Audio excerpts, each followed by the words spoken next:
पहले के समय में लोग यात्रा करने जाते थे, बर्तन, भोजन का सामान, बहुत सारी सामग्री साथ लेकर जाते थे।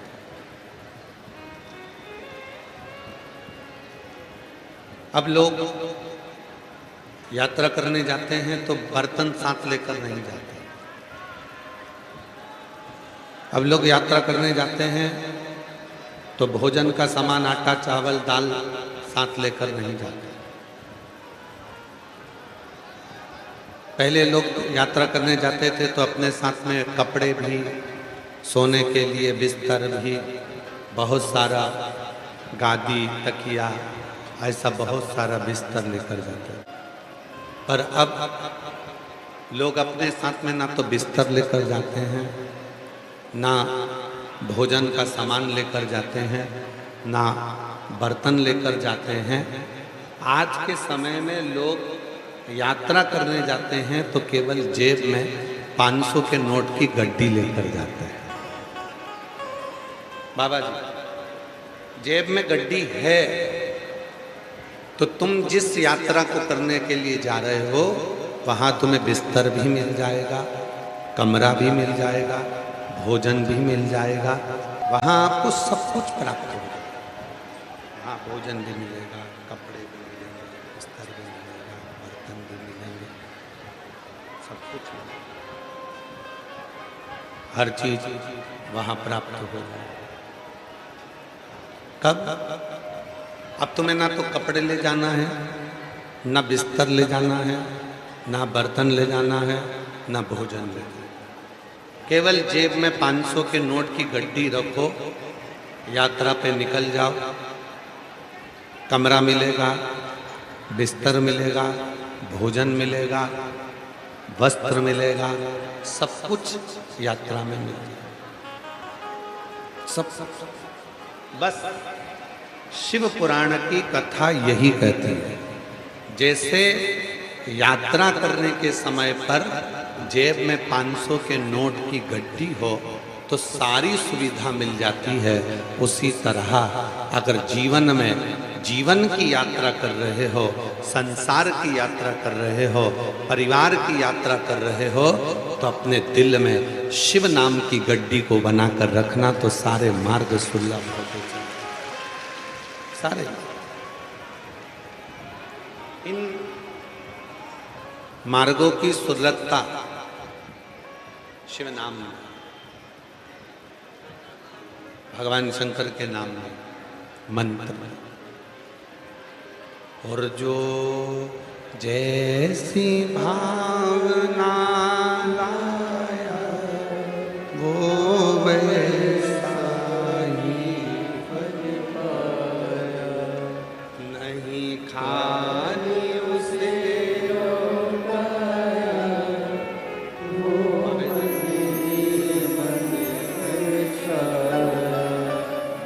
और कर दिया माला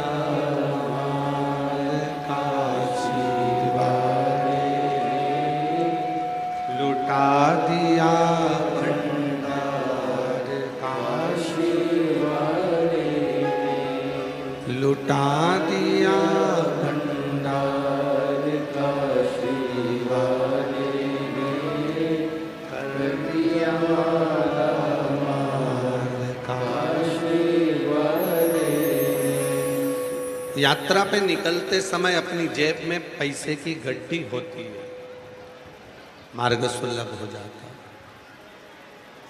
संसार की यात्रा कर रहे हो, परिवार की यात्रा कर रहे हो, कुटुंब की यात्रा कर रहे हो, रिश्तों की यात्रा कर रहे हो, नातों की यात्रा कर रहे हो, जब सारी यात्राएं आप करते हो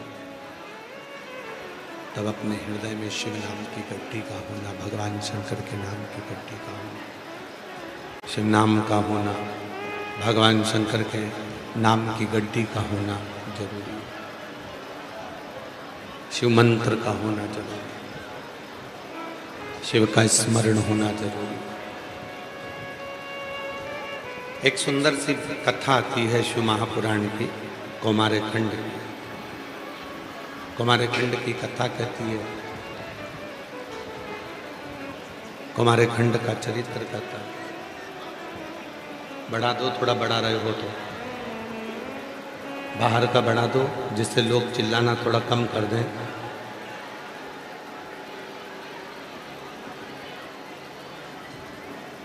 कुमारे खंड में एक कथा आती है।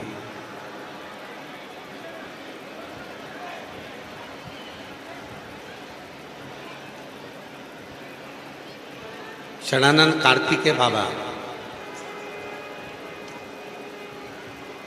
अपने माता पिता को प्रणाम कर कर श्रीशैलम की यात्रा पर चले।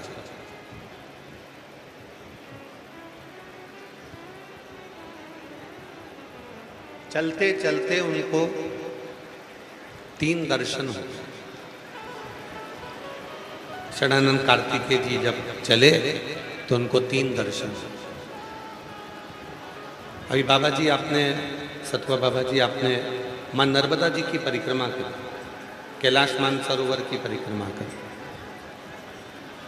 माई नर्मदा की परिक्रमा करते करते आपने अनुभव किया होगा कि बीच मार्ग में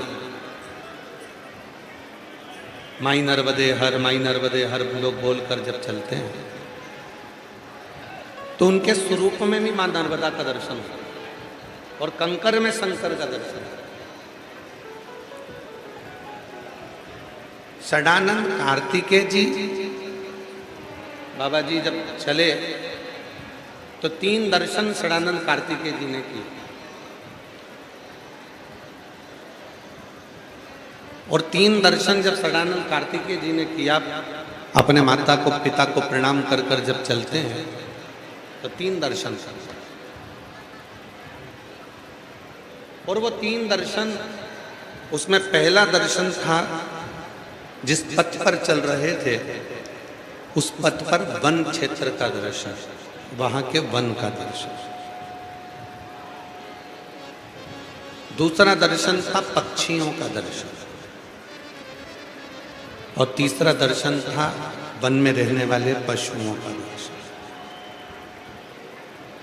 जरा विचार करिएगा। कौमार खंड की कथा कहती है शिव महापुराण की कि षडानंद कार्तिकेय जब चले प्रणाम कर कर अपने माता पिता को श्रीशैलम के लिए, तो वहाँ वन क्षेत्र का दर्शन किया, पक्षियों का दर्शन किया, पशुओं का दर्शन किया और कुछ देर श्रीशैलम की भूमि पर बैठ गए, विचार करने लगे। मन में, चित्त में, हृदय में विचार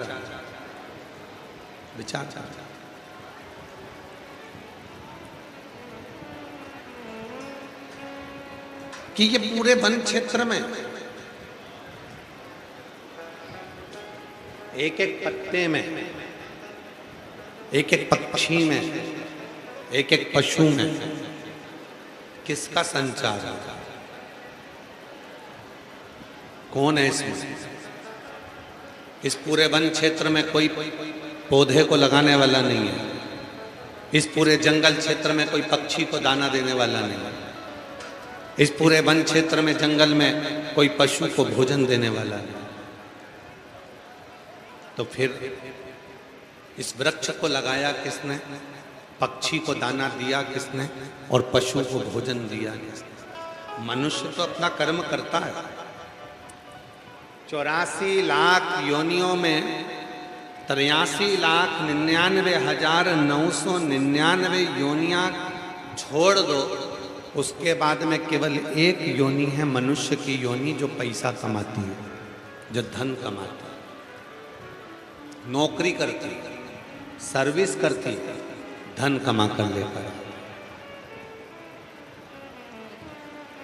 84 लाख योनियों में केवल एक योनि है मानव की योनि, जो नौकरी करती है, सर्विस करती है, धंधा करती है, बिजनेस करती है और धन कमा कर लेकर आती है, कर्म कर। चींटी नौकरी नहीं करती, पैसा नहीं कमाती। कोयल नौकरी नहीं करती, पैसा नहीं कमाती। हिरण नौकरी नहीं करती, पैसा नहीं कमाती। माथे में रहने वाली जुआ नौकरी नहीं करती, पैसा नहीं कमाती। मच्छर नौकरी नहीं करता, पैसा नहीं कमाता।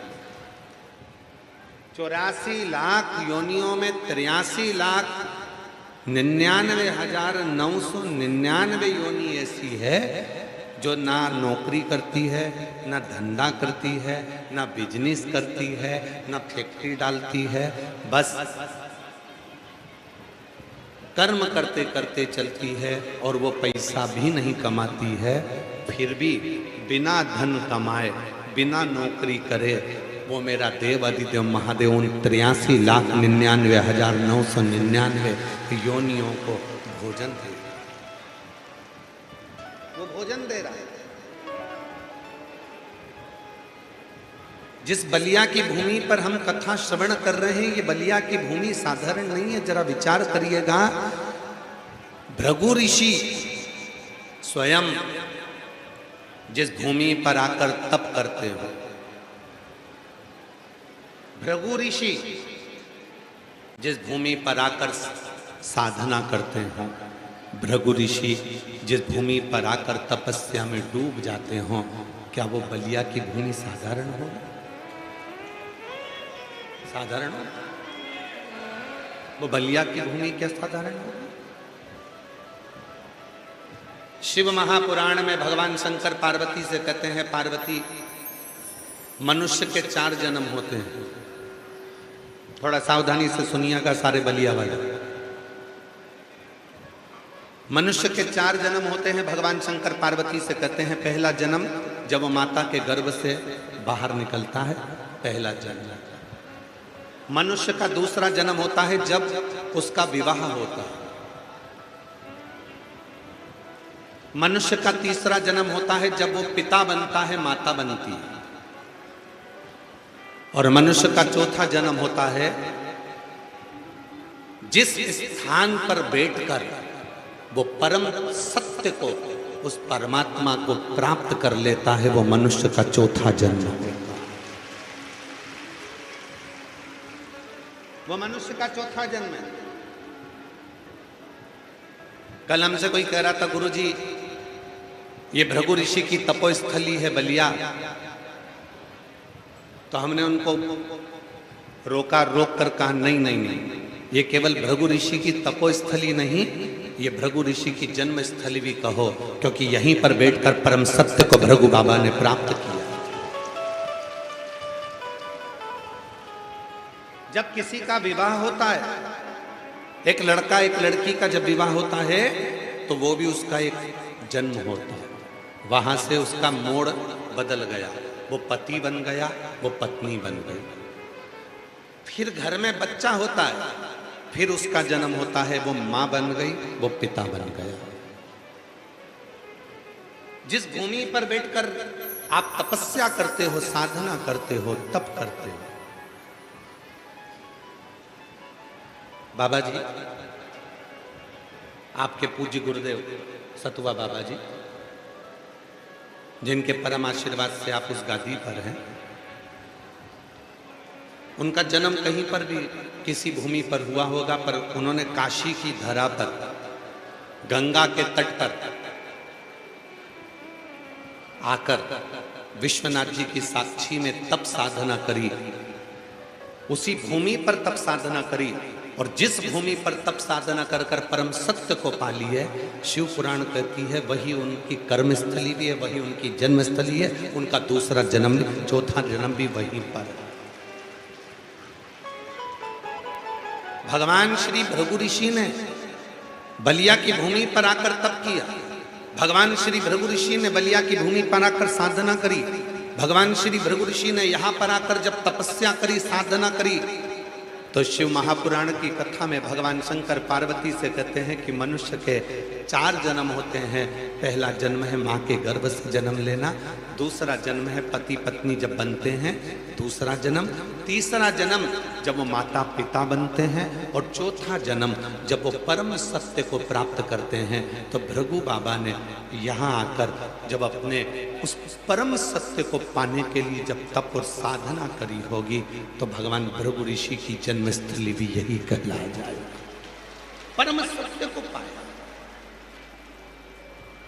आप किस एक कथा है, एक गुरुजी आए, गुरुजी ने आकर पूछा एक बेटी से, अपनी शिष्या से, तुम्हारी सास की उम्र कितनी है? 15 साल। ससुर की उम्र कितनी है? 22 साल। तुम्हारी उम्र कितनी है? 38 साल। पति की उम्र कितनी है? कल ही पैदा हुआ है। जरा ध्यान देना इस संवाद पर। सास 15 साल की, ससुर 22 साल का, पति कल पैदा हुआ और बहू की उम्र 38 साल। कैसे हो सकती? सास को गुस्सा आ गया, मेरे बाल सफेद हो गए कि मुझे 15 साल की कहती। ससुर जो 65-70 का हो रहा है उसको ये 22 साल का कहती है। और पति अगर इसका कल पैदा हुआ तो शादी किससे हुई इसकी? इतने में गुरुजी ने कहा, मां तुम संतों की भाषा को नहीं समझ पाओगी। एक संत तुम्हारी उम्र कभी नहीं पूछता, संत हमेशा ये पूछता है कि कौन कितने समय से शंकर जी की सेवा में, शिव पुराण में और भगवान की भक्ति में लगा। संत ने पूछा सास की उम्र कितनी है? भले सास की उम्र 50 साल की हो गई, सास 60 साल की हो गई, पर सास 15 साल से शिव पुराण की कथा सुन रही है। सास 15 साल से भगवान के मंदिर जा रही है। सास 15 साल से शिव जी पे एक लोटा जल चढ़ा रही है। तो सास भले 50 साल की हो गई, पर वो जो 50 साल की सास हो गई उसका 35 वर्ष तो ऐसे ही निकल गया। जो व्यर्थ का समय था वो वैसा ही निकल गया। और बाद में जो 15 वर्ष सास के थे वही उसकी किस्मत के, वही उसके आनंद के, वही उसके सही थे लिखा है। ससुर भले 22 वर्ष का हो गया, भले 60 साल का हो गया, पर 22 वर्ष उसको पूजन करते हुए निकले, 22 वर्ष सत्संग करते हुए निकले, 22 वर्ष शिव जी पे एक लोटा जल चढ़ाते हुए निकले, तो समझ लेना उसके 22 वर्ष ही श्रेष्ठ थे। पति भले 40 साल का हो गया, पर पत्नी रोज कहती थी चलो शिव पुराण में, बलिया में कथा हो रही है, चलो शिव पुराण में, बलिया में कथा हो रही है, चलो शिव पुराण में। नहीं आया, कल आया, मतलब कल ही उसका जन्म हुआ। जिस दिन वो सत्संग में लग जाए, जिस दिन वो परमात्मा में लग जाए, व्यक्ति का उसी दिन जन्म है, उसी दिन। और आप में से भी कई ऐसे होंगे जो 7 दिन के अंदर ही पैदा हुए हैं।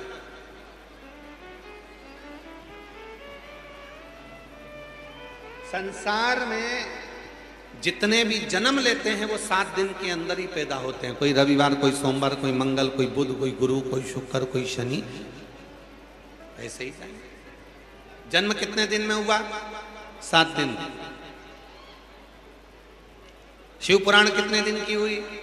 बोलो बोलो, जम के बोलो जरा। अरे आवाज नहीं आई, बोलो। 7 दिन। जन्म कितने दिन में हुआ? 7 दिन में। शिव पुराण 7 दिन की। गोवर्धन पर्वत कितने कोस का है? जम के बोलो। 7 कोस। भगवान कृष्ण ने गोवर्धन पर्वत को अपनी उंगली पर उठाया, कितने दिन तक उठाया? 7 दिन तक। भगवान कृष्ण ने जब गोवर्धन पर्वत अपनी उंगली पर उठाया तब भगवान की उम्र कितनी थी? 7 वर्ष। 7 वर्ष के भगवान ने 7 कोस के गोवर्धन पर्वत को 7 दिन तक अपनी उंगली पर उठाकर रखा। भागवत जी 7 दिन की, शिव पुराण 7 दिन की, हमारा और आपका जन्म 7 दिन का, रविवार, सोमवार, मंगल, बुध, गुरु, शुक्र और शनि।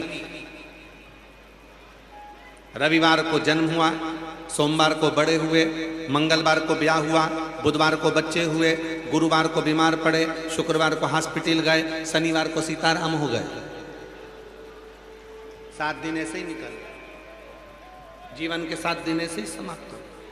जन्म 7 दिन का है, मृत्यु 7 दिन की है, कर्म 7 दिन का है, जो कृत्य हम कर रहे हैं ये 7 दिन का है।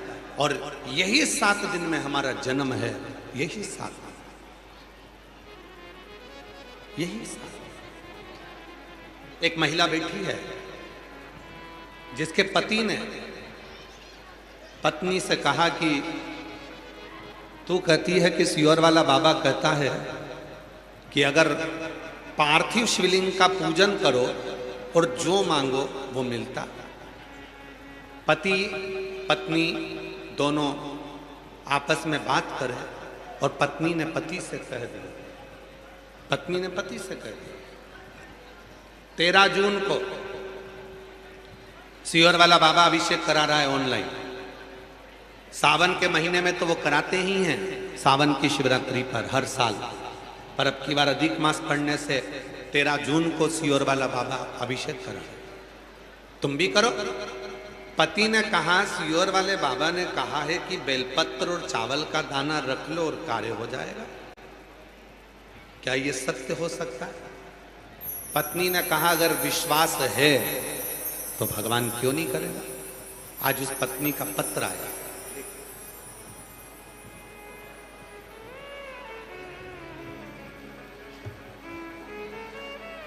पत्र देखिए जी।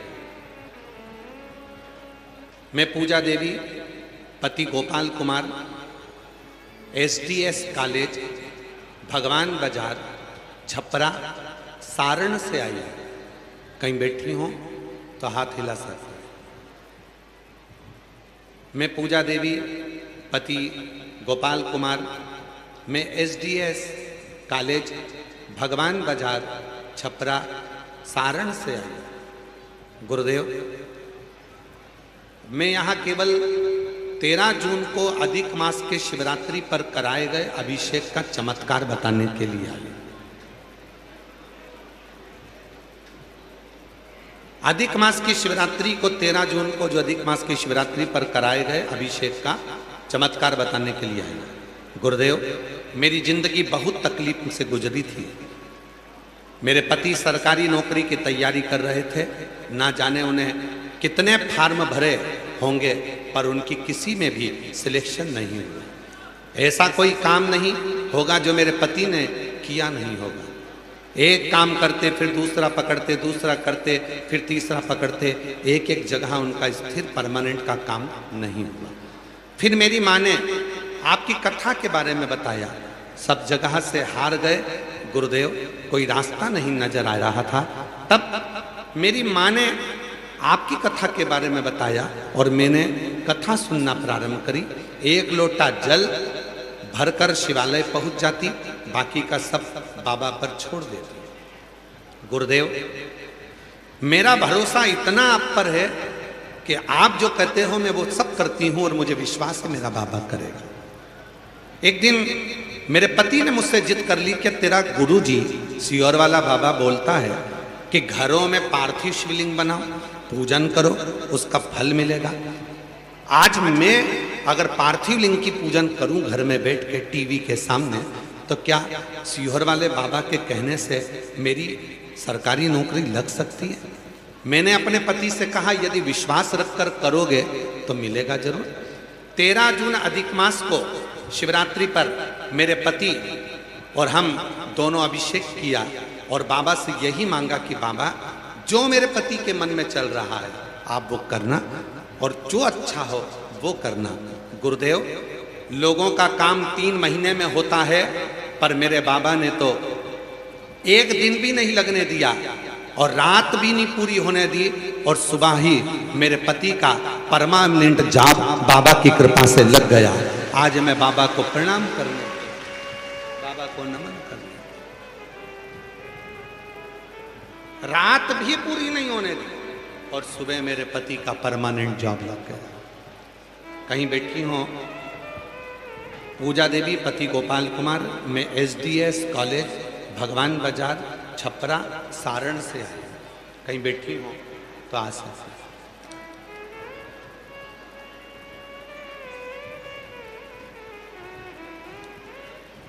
जो दिल से मांगोगे वो दिल से दे देगा, जो दिल से मांगोगे वो दिल से दे देगा। मेरा भोला भंडारी है, मेरा भोला भंडारी है, खाली झोली मेरा भोला भंडारी है, खाली झोली भर देगा। मस्तक पे चंदा है उजियारा कर देगा, मस्तक पे चंदा है उजियारा कर देगा, मेरा भोला भंडारी रे, मेरा भोला भंडारी रे, खाली झोली भर देगा, मेरा भोला भंडारी रे, खाली झोली भर देगा। किस कामना से आए? आज सोमती अमावस्या है, अधिक मास की सोमती अमावस्या 30 साल के बाद पड़ी है, और वो 30 वर्ष के बाद जो अधिक मास की सोमती पड़ी है अमावस्या, ये शिव की कृपा से आपको शिव पुराण कथा बलिया में श्रवण करने का सौभाग्य, ये उसकी उदारता है। हमने आपको कथा के बीच में कहा था आपसे हमको जलन हो रही है, एकादशी कथा में पड़ गई, प्रदोष कथा में पड़ गई, शिवरात्रि कथा में पड़ गई, कथा की शिवरात्रि कथा में पड़ गई, और बचा कुचा था तो आज 15 जून को अधिक मास की सोमती अमावस्या भी पड़ गई। हमने कहा था तुमसे हमें जलन हो रही है बहुत ज्यादा कि कोई पुण्य, और ये पुण्य हमारा नहीं है और ये पुण्य आपका भी नहीं है, ये बलिया का गौरव है जो भृगु ऋषि की पवित्र तपोस्थली पर बैठकर यह कथा हो रही है, तो उसका आनंद, बनखंडी नाथ जी के पवित्र प्रांगण में यह कथा हो रही है उसका आनंद, बालेश्वर महादेव के पवित्र प्रांगण में यह कथा हो रही है ये उनका आनंद, गंगा मैया सरयू मैया की गोद के मध्य में यह कथा हो रही है उसका आनंद, और वीर क्रांतिकारियों की पवित्र भूमि पर यह कथा हो रही है ये उसका आनंद है, ये किसी दूसरे का नहीं। ये संतों का दर्शन हो रहा है हमारे बीच में, सतुआ बाबा जी विराजमान है, बीच बीच में संत साधु आते रहे, ये सब किनके, ये कहीं ना कहीं इस भूमि का तीव्र बल है।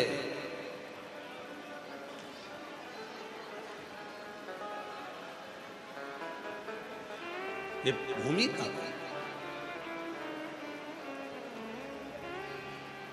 और खाली न जाता कोई दर से तुम्हारे, खाली न जाता कोई दर से तुम्हारे, मैं भी खड़ी हूँ नन्ही बार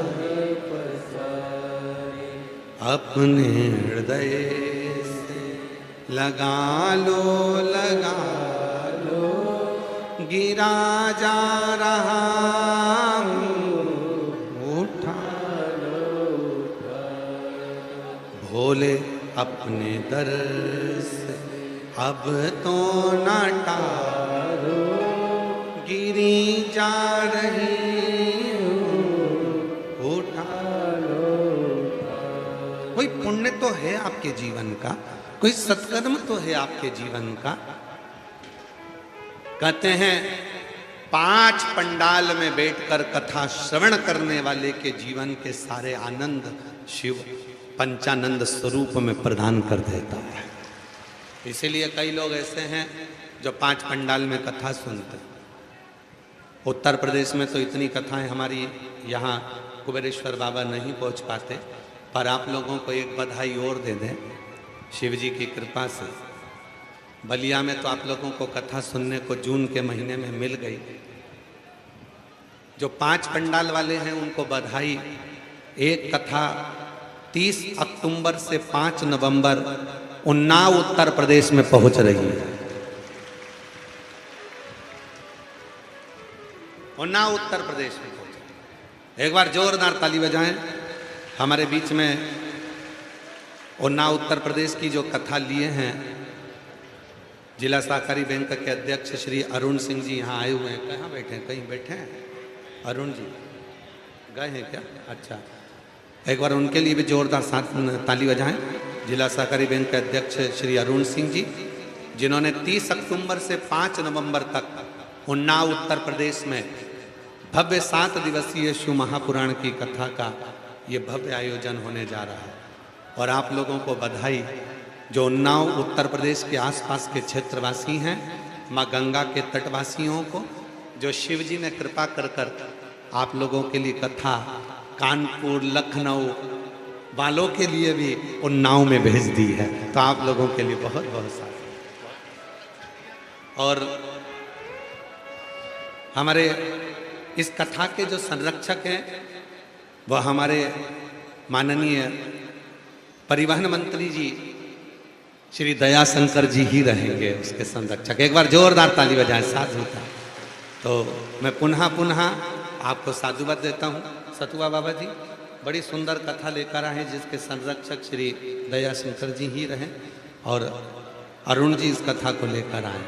जोरदार ताली बजाएं एक बार करतर ध्वनि से।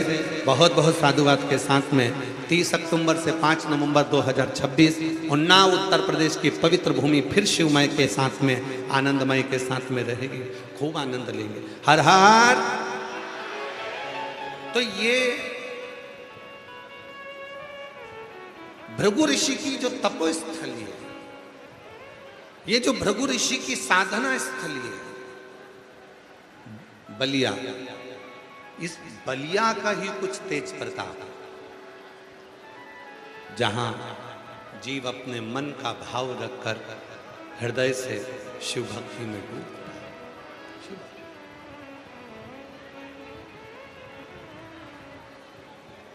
महाराज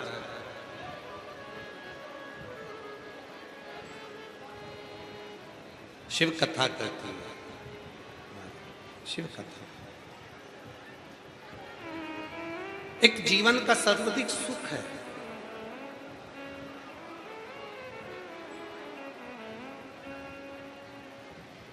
शिव नाम। शरणानंद कार्तिकेय जी जा रहे हैं, उन्होंने 3 चीजों का दर्शन किया, वन क्षेत्र का, पक्षी का, पशु।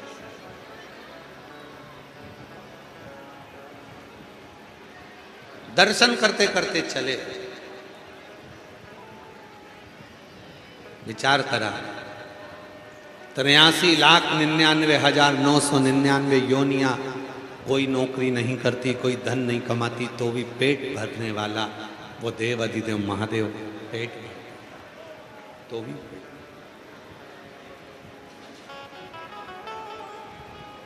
अजगर करे ना चाकरी, पंछी करे ना काज, दास मलू का कह गए सबके दाता।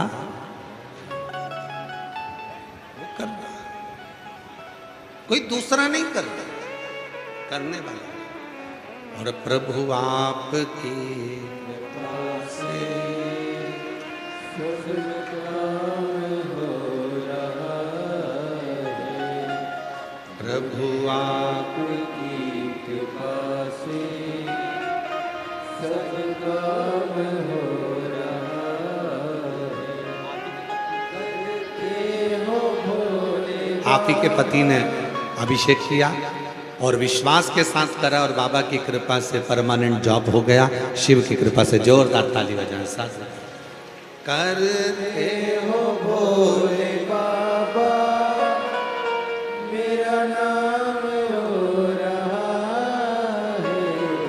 भोले आपकी कृपा से सब काम हो रहा है।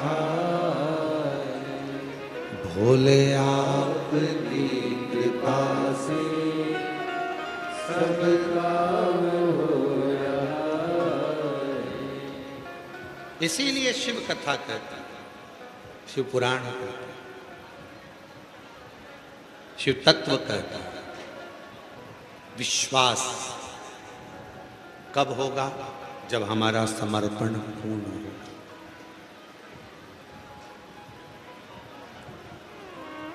शिव जी को क्या चाहिए?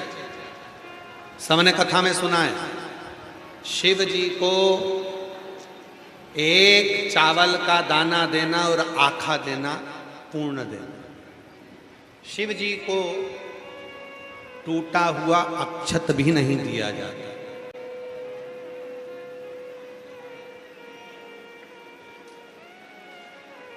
श्रीफल, नारियल भगवान शंकर को फोड़कर नहीं दिया जाता, पूर्ण दिया जाता।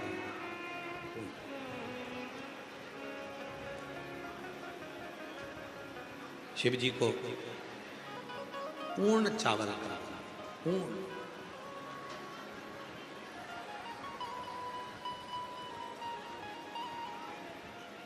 एक अच्छा नारियल होता है, एक बेकार नारियल होता है।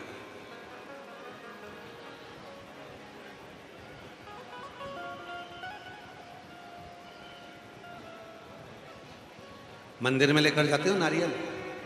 अरे बोलो तो जम के। श्रीफल लेकर जाते हो मंदिर में?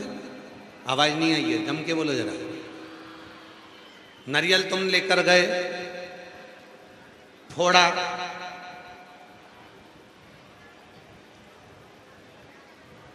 सड़ा निकल गया, घर लेकर जाओगे वापिस? अरे बोलो तो जम के नहीं। क्या करोगे? सड़ा हुआ नारियल जो फोड़ने पर सड़ा निकल गया, उसको क्या करते हो? मंदिर में ही चुपचाप से सिर पे पल्लू रख के कोने में ले जाके पटक देते। है कोई जो सड़ा हुआ नारियल अपने घर पर लेकर गया? कोई नहीं ले जाता। नारियल फोड़ा, अच्छा निकल गया तो उसमें से थोड़ा सा निकाल के हनुमान जी को, थोड़ा सा निकाल के देवी जी को, बाकी का सारा नारियल घर ले जाके चक्कू से निकाल निकाल के काट काट के सबको बांट के खा।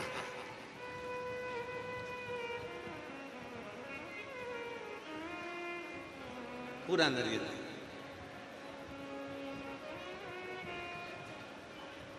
शिव जी मुस्कुराए, गणेश जी मुस्कुराए, हनुमान जी मुस्कुराए, देवी माता मुस्कुराई कि नारियल इसके प्रेम के भाव से नवरात्रे का इसने पूरा व्रत किया, मंगलवार का पूर्ण व्रत किया, इसलिए इसके नारियल को ये दुकान पे से लाया था तो बजा बजा कर लाया था, अच्छा देख कर लाया था, चटका के लाया था, फिर भी मंदिर में नारियल सड़ा निकल गया। समझ लेना कि भगवान ने पूर्णता में उसको स्वीकार कर लिया, वो आधा नहीं लेना चाहता था। बजा कर देखा, कानों में आवाज लगा कर देखा कि नारियल में पानी की आवाज आ रही कि नहीं आ रही, उसको चटका कर देखा कि उस नारियल में आवाज आ रही कि नहीं आ रही, उसके बाद भी अच्छा है, बेहतरीन है, पानी वाला है, सब बढ़िया, और फोड़ा बेकार निकल गया।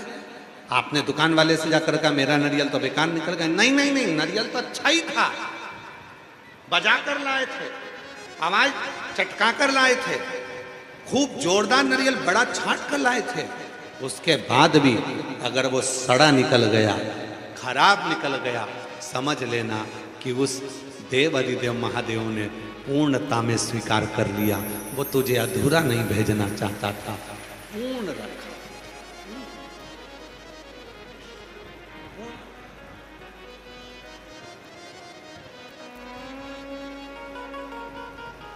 उसने अधूरा नहीं।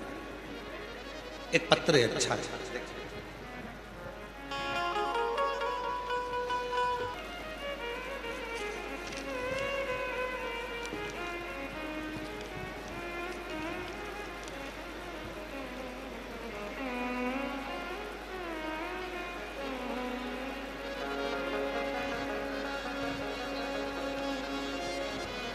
सुनील केसरी, पता मीरगंज आरा, जिला भोजपुर बिहार, पत्नी सुनीता केसरी। सादर प्रणाम, मेरा नाम सुनीता केसरी है, कहीं बैठी हो तो हाथ हिला सकती हैं। पत्नी सुनीता केसरी, भोजपुर बिहार, मीरगंज आरा से शिव पुराण कथा नियमित रूप से सुनती आ रही है। गुरुदेव एक लोटा जल और पशुपतिनाथ व्रत का क्या बखान करूं। बाबा, मेरे को 2023 से शरीर के एक साथ 4 रोग हो गए थे। छाती में गठान हो गई थी, टीबी हो गई थी, टाइफाइड हो गया था और पीलिया हो गया था। 4 रोग हो गए, छाती में गठान हो गई, टीबी हो गया, टाइफाइड हो गया, पीलिया हो गया। तब डॉक्टरों ने बोला इनको पटना ले जाओ। अस्पताल में एडमिट करा गया, इलाज चालू हुआ। डॉक्टर भी समझ नहीं पा रहे थे कि चारों रोग में से कैसे कंट्रोल करें। फिर भी मेरे पास इतने पैसे नहीं कि मैं अस्पताल में जाकर बहुत समय तक रह सकूं। हॉस्पिटल में पैसा बहुत लग रहा था। फिर किसी ने कहा, सियोर वाला बाबा कहता है एक लोटा जल शिव जी को चढ़ाओ और उस पानी को लाकर आचमन करो। बस मेरे बच्चों ने वही करना प्रारंभ करा और आज बाबा की कृपा से मैं पूर्ण तरह से स्वस्थ होकर अपने घर आ गया। गुरुदेव, मेरे 2 बच्चे जो मेरी सेवा में लगे रहे, एक बेटा एक बेटी, आंखों से आंसू बहाते कहते मम्मी तेरी सेवा हम हॉस्पिटल में कर रहे हैं पर हमारी पढ़ाई नहीं कर पा रहे। तू तो कहती है कि सीहोर वाला बाबा कहता है कि नौकरी लग जाती है अगर दिल से शिव को जल चढ़ा। मैंने अपने बच्चों से कहा कि तुम पशुपतिनाथ का व्रत करना शुरू करो, पशुपतिनाथ का व्रत करना शुरू करो और बाबा पर विश्वास पूर्ण करो। सीहोर वाला बाबा जो बोले वैसा करो। हमने 5 व्रत पूर्ण करे। मेरी तबीयत भी बाबा ने ठीक कर कर मुझे घर भेजा और बाबा की कृपा से मेरे बच्चों की ऐसी कृपा मेरे शिव जी ने कर दी। पशुपतिनाथ करते से ही मेरे बेटे का 12th बीपीएससी द्वारा शिक्षक में सरकारी नौकरी के पद पर मेरे बेटे की नौकरी लग गई। गुरुदेव, सोचा नहीं था कि शिव इतनी कृपा करते हैं। हम तो केवल हॉस्पिटल में भी मोबाइल पर कथा सुन रहे थे और मेरे बाबा ने दूसरी कृपा ऐसी करी, मेरी बहू भी नौकरी जेईई इंजीनियर पद पर मेरी बहू को भी नौकरी लग गई। आज मैं बाबा को यहाँ पर धन्यवाद देने के लिए आई हूँ। गुरुदेव, बाबा बाबा है, जब देता है तो छप्पर फाड़ कर देता है। ये शिव की ओर शंकर की।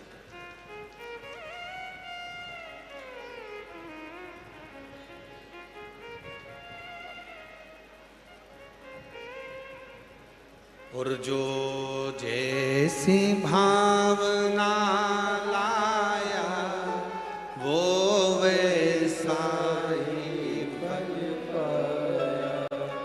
नहीं खाली उसे लौटाया वो मन